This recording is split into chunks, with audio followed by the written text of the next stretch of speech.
За юу цэнгдэ манайхан манай үзэгч бүгдээрээ киног биширч хүндэлж ойлгож үздэг шүү дээ. Мэдээж кино урлаг ямар агуу гэдгийг ойлгодог community маань 450 мянга болж байна баг. Энэ удаагийн спойлер задлагын дугаараар Эр зориг гэх 2012 онд хийгдэж байсан Disney анимашныг танилцуулахаар сонголоо. Disney-гийн үе үеийн хүүхэлдэйн кино анимашн болон бүтээлүүд нь тухайн үеийнхээ хэм маягийг тодорхойлж мөн хэвшмэл ойлголтыг халж үзэл бодлыг өөрчилсөөр ирсэн билээ. Disney хүүхэлдэйн кино үзэж байгаагүй хүн бол их ховор хаа. Хүн өөрийнхөө ирээдүйг өрөөл бичдэг, алдаж байж суралцдаг, хүмүүртэл дутагдал байдаг гэх мэтээр хилээд байвал дуусахгүй их мессежийг үзэгчдээ өгч чадсан гайхамшигыг бүтээдэг компани лээ. Эр зориг хэмээх анимашн гарсныхаа дараагаар Алтан бөмбөрцөг BAFTA Academy шагналуудыг анимашн төрөлтөд авсан бөгөөд кино шүүмжлэгчдээс мөн өндөр үнэлгээ авчээ. Уг анимашн 2012 онд өргөн дэлгэснээр тавигдсан ч киноны судалгаа бол 2006 оноос эхлэн Шотландын газар нутгийг судалж ирсэн бөгөөд 2008 оноос кино продакшн ажил хийгдэж 4 жилийн нөр их хөдөлмөрийн дүнд үзэгчдээ өржээ.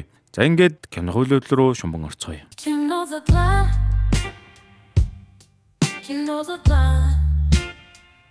Анимашн маань Мерида гүнжийн 6 насны төрсөн өдрөөр эхэлнэ. Ээж нь охинтойгоо хөөдөлтөж тоглож байхад нь аав нь охиндоо төрсөн өдрийн бэлгэнд ном сум бэлгэлнэ. Охин маань хөдөлгөөнтэй учраа ном сумаараа харуулж үзэж байгаад холоо гихчин сумалчихна. За тэгээд өөрөө харавсан юм хойно араас нь өөрөө ойроо оож сум авахар боллоо. Ойн дунд явхдаа дүүлж бүү цэнхэр гал харж мөрөөрн дагнаа. Энэ гал нь болохоор шөнийн цагаар намаг болчих чигтэй газар гинт гэлцдэг хөдөлдөг мэт харагддаг жижигхэн гэрлийн бөмбөлгүүд юм. Эртний домог ярианд эдгээрийг үнж бус сүнс, алдаж төрсэн хүний сүнс, хүмүүсийг төөрүүлэх зорилготой хий, эсвэл хүнийг хөв тавилан руу хөдөлдөг гэж ярьдаг байна. Галыг дагсаар эцэг ихтэрээ буцан ирэхэд юу харснаа хэлэхэд аав нь итгэдэг бай. Харин ээж нь ичдэд итгэдэг болж таарлаа шүү.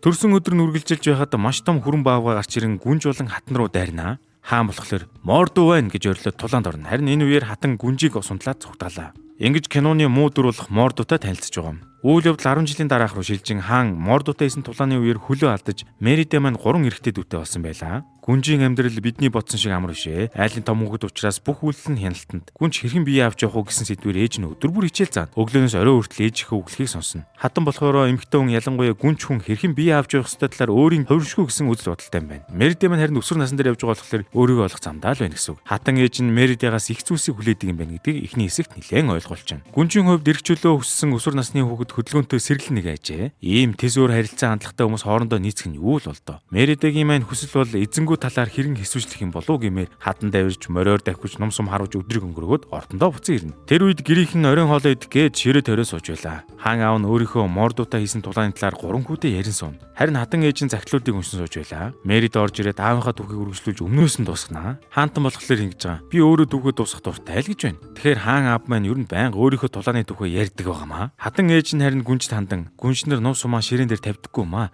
Бүр тулааны зэвсэгч ашигладаггүй юм гэж үргэлжлүүлэн гэрийнхэндээ нийтэд нь эрүүний шүл амсуулна да. За тэгээ энэ байдал нь хааны гэр үлдэж гисэн хэвийн тогтмол үзэгдэл юм байна да. За нөгөө нэг 3 жоохон байд чинь дүрсгүй гэж ихтэйхэн хоолоороо тоглосоор л байна. Орон хоол маань үргэлжиж байгаад хатан ээхийн захиануудаа хараад тэд бүгдээрээ хүлээгээд авчиж гэж нөхөртөө хэлнэ. Энэ яриаг Меридэ ойлгож байгаа ч юм алга. Уг нь өөрийнх нь хувь тавилан яригдж байгаа юм байна л да. Хатан үргэлжлүүлээд хэлж байгаа юм. Лордууд хөвгүүдээ авчирна. Тэгээд чамд нөхөр сонгоно. Омгууд бидний хүслийг бүгдээрээ хүлээж авсан байна гэж хэлж байна. Тэгэхээр охиндоо ерөөсөө хэлэхгүйгээр ер нь охиныхоо саналыг жаахан ч бодолцолгүйгээр нөхөрт гаргах гэж байгаа юм байна л да.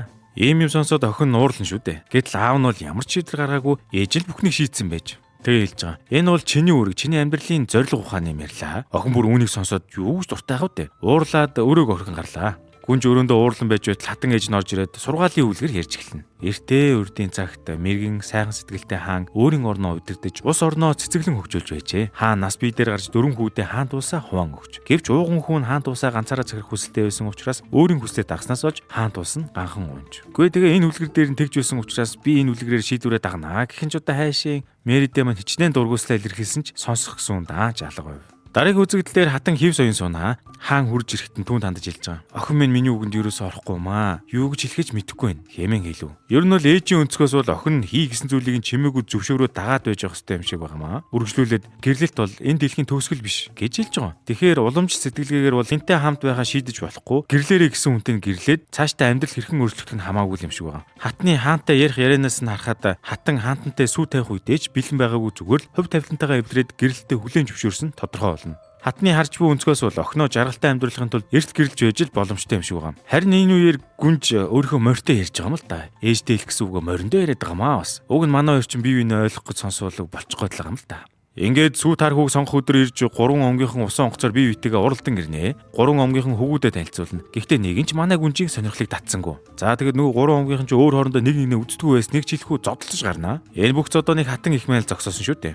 Энэ үзэгдлээс хатан их мэн бүх хүнийг базж ер нь хааныг цаанаас нь удирдах чадaltaй гэдгийг харуулж байгаа юм болоо да. Хатан их үргэлжлүүлэн ярьж байгаа. Манай хуулийн дагуу 4 омгийн ахлагчтай ууган хөвгтөл зөвхөн манай охиныг өөрийн болгох тэмцээнд оролцох боломжтой. Үнэхээр үн цэнтэй гэдгээ батлахын тулд гүнжийн сонгосон тэмцээнд нь ялт байгалах хэрэгтэй гэж хэлв. Үүнийг сонсох үед нь гүнжийн толгой санаа төрөг бололтой харин босож ном сум гэж хэлвэ. Ингээд л тэмцээ эхэлж байгаа маа. 3 хар хүүч нэг нэгээрээ харав ихний үгийн сум байна ч ойрцсонгүй. 2 дахь нөхрийн сум жаахан шүргэл өнгөрөв. Тэгээ нөгөө чи уурандаа хамаг ном сумаа барьж авч идлээ. 3 дахь оролцогч маань найдваргүй харагдаж байсан ч бүр санамсруугаар азар их үдэ байгаа ончлоо. Ээж нь охиноо гэрүүлэх гэсэн хүсэлтэй байгаа ч одоо нүдэн дээр нь санаа зовнил харагданаа. Харин аав нь бол одоо тоглоом чоглоом хийгээд инээгээд суугаа юм. Уг нь охиных нь ирээдүй шийдэгдэж байгаа шүү дээ. Күэ тэгсэн 4 дахь оролцогчоор нь манай Мэрида өөрөө оролцсон гэд гараад ирнэ. Тэгснээ хэлж байгаа. Би Мэрида өөрийн омгийн ууган охин би өөрийнхөө төлөө оролцсон гэдэл. Багаасаа харуулж өссөн охин хэр баргийн хүнийг урдаа гаргахгүй шүү дээ. 3 байг гуруулангийн оноод гараад ирнэ. Ээж нь үнийг харьчаад харин маш их ууралнаа. Ээж охин хоёр маш ширүү маргалдаж охин ээжийг нь тэгж байсан хөвсийг урж ээж нь харин охиныхоо ном сумыг гал руу аваа шидчихнэ. Маргалдааны дараа хамаг юмаа орхиод гэрээсээ зүгцэн охин ой мод руу орлоо. Ой модон дотор харин нөгөө багтан таарч байсан цэнхэр галууд гарч ирнэ. Гэхдээ тэгээд нөгөөдгөө дагаад явтал Мэридаг ойн шулмын гэрт дагуулад ирлээ шүү. Гэхдээ тэгээд нөгөө чин шулмаас ээжигээ өөрчилж өгөхийг хүсээд оронд нь зүүл дээрээ наймаалцгаар боллоо. Эмгийн шулам таринаа уншиж хороо утгасаар ширүүн тооносоо таарт гаргаж өгнө.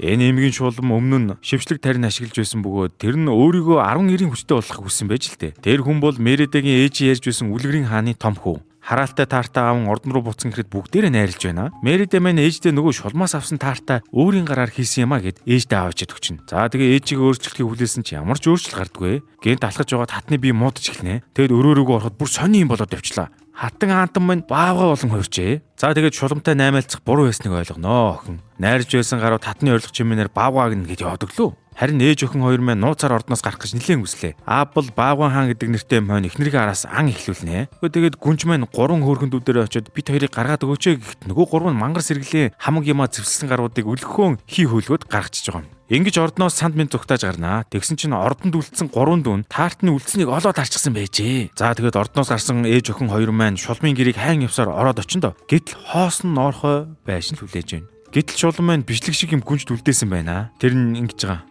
Би хавар болтол ирэхгүй. Шившлэгийн талаар нэг юм дутуу үлдээсэн байна лээ. Ер нь бол хариулах боломжтой шившлэг байгаамаа. Хувь тавилан өөрчлөгдөх боломжтой. Додогшоогоо хар бардам зангаасаа болж урсан харилцаагаа сэргээ гэдгийг санаарай. Хэрв хоёр дахь нар гартал хариулахгүй бол үрд Баавган биеинд гацсан шүү гэж бичсэн байв. Үгүй ингэх л байсан бол одоо бараага зархаас өмнө анхааруулахгүй дээ. Гүнж ч гэсэн одоо арилжтэй авахаас өмнө сайн лавж асуухгүй. Ээж охин хоёр борооноос нүгдэн ой тоноглолоо. Өглөөс ирэхэд Баавган ээж нь жимстэй ширээ засчихсан. Хүн төрхтэй явсан байж болно. Дотор бол хатан хэвээрээ байгаа байхгүй юу? Гүй тэгээд нөгөө ээж Баавган ч мэдхгүйгээр хортой жимс идчихжээ.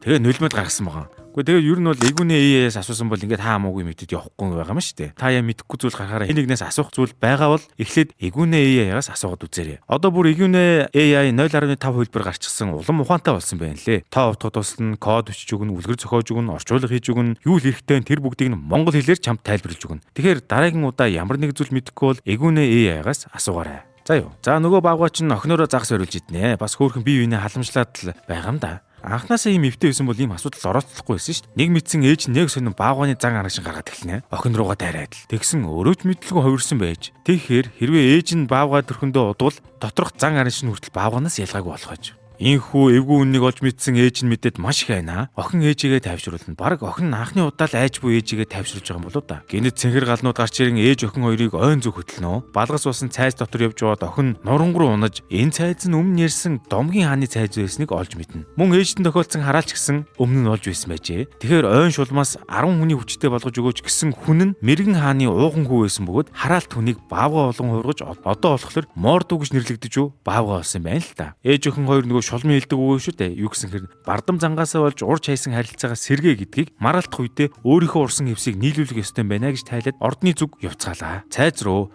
Баавган биеэр зүгээр алхаж орж болохгүй учраас нууц замаар явнаа. За тэгтэл 3 омгийн ахлагч нар хаан аав руу дайрж байна. Манай хөвгүүдээс хэн танаа охинтой гэрлийг хурдан шийдэхгүй бол дайн л гэсэн үг гэж мэгээд юу л болоод байгаа бүүмэд. За энэ үед Мэрида маань зоригтойгоор гарын ирж үг хэлнэ. Гэхдээ ярих гэтэл үнэхээр тооч сонсдгүй. Гүнж маань бүр зоргоо чангалан ээжийнхээ өөрт ярьж ирсэн түүхийг өгүүлж омгийн ахлагч нарыг тайвшруулна. Яалтчгүй л ээж охин байгаа юм да. Бүх ахлагч нар тайвширсны дараагаар гүнжин яриг маш сайнаар хүлээж авна. Тэгээ санал нийлээд Меридагийн уламжлалыг эвдэж өөрсдөө ирээдүгөө сонгох ёстой гэх хүслийг нь дэмжинэ. Гүнжин илтгэлэг сонсон аав нь хэлж байгаа. Гэхдээ яг л ээжтэйгээ ижлэхөө өгөн шүү гэж хэлдгээс нь ээж болон охин хоорондын асуудлын уг гарал нь хитрхи хоорондоо төстэй байгаагаас үүссэн юм уу да гэж бодмоор байгаа. Ээж охин хоёр хизээж ингэтлээ дотн байгаагүй байхаа гэмээр босон байв. Энэ үеэр хаан эхнэрийнхээ урагдсан даашинцыг хараад бааваа далуулжээ гэж буруугаар ойлгочноо. Тэгж жагаад Мерида болон бааваа олон хувирсан эхнэртэйгээ таарнаа. Юу гээл эхнэрээ бааваа олж хувирсан гэж итгэвдээ. Эхнэрийнхээ зүг ан эхлүүллээ. Хаан бүр эхнэрийг нь бааваа өгүүлсэн гэж ойлгоод Меридаг өрөөнд нь түгжээд андаа гарч байгаамаа. Тэгсэн 3 дэггүй дүүн бас шулмын таартнаас идэд бамбруу шулд хувирчжээ зөлөх гэж. Нөгөө 3 жаагүй их өрхөө ихчигээ аргыг нь олоод сулчиж байгаа байхгүй юу? Суллагдсан мэдээж хамгийн ихэнд ээжигээ авахаар гарнаа да. Амч чухал да энэ одоо. Ойнгуу татан хааныг бүр тал талаас нь бүччихсэн байлаа. Энэ үеэр ойн өөр хэсэгт мордуу байгаа харагданаа. Цагаа олсон ч хүү олоогүй ч хүү мордуу дайрнаа. Мордуугийн ачаар ээж нь суллагдаж. Гүй тэгээд нөгөө мордуу ч хатан ээж баавгатай зодон хийж гарнаа. Хэдий баавгаа болсон ч гэсэн мордуу хүчээр дийлэхгүй шүү дээ. Хатанд нь чадхаараа л мордуугаас охин хамгаалнаа. Азар мордуугийн дээрээс том чулуу унаж хатанд нь болон гүнчт нь нар аврагдана. Хөрөн баавгаан биенээс мэрэгэн хааны том хүүгийн сүнс гарч Меридад талархснаа илэрхийлээд дээшээ дүүлнэ.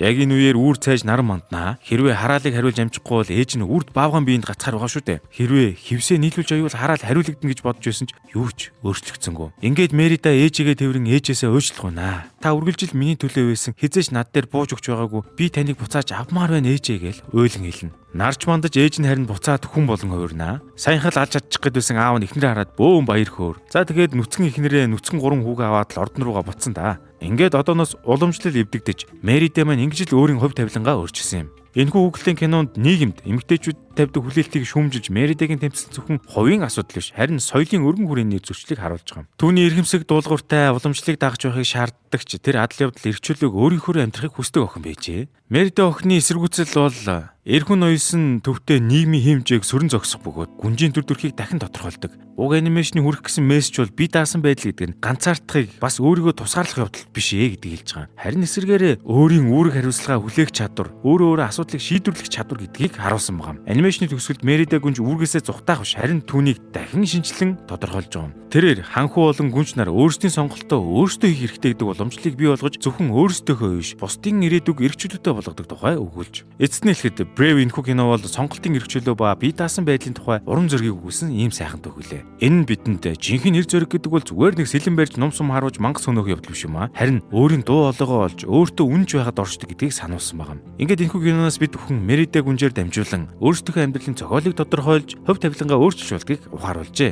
Та ч гэсэн өөрийнхөө амьдралын зохиолыг өөрийн гараар бичээрэй. Хэрвээ таалагдсан бол лайк, subscribe дараарай. Мэдээж танд ч гэсэн бусдаар биш өөрөө шийдвэр гаргаж байсан ийм хүү түүхүүд байвал бас комент хэсэгт бичээрэй. Бид нар бүгдээрээ уншиж байгаа шүү.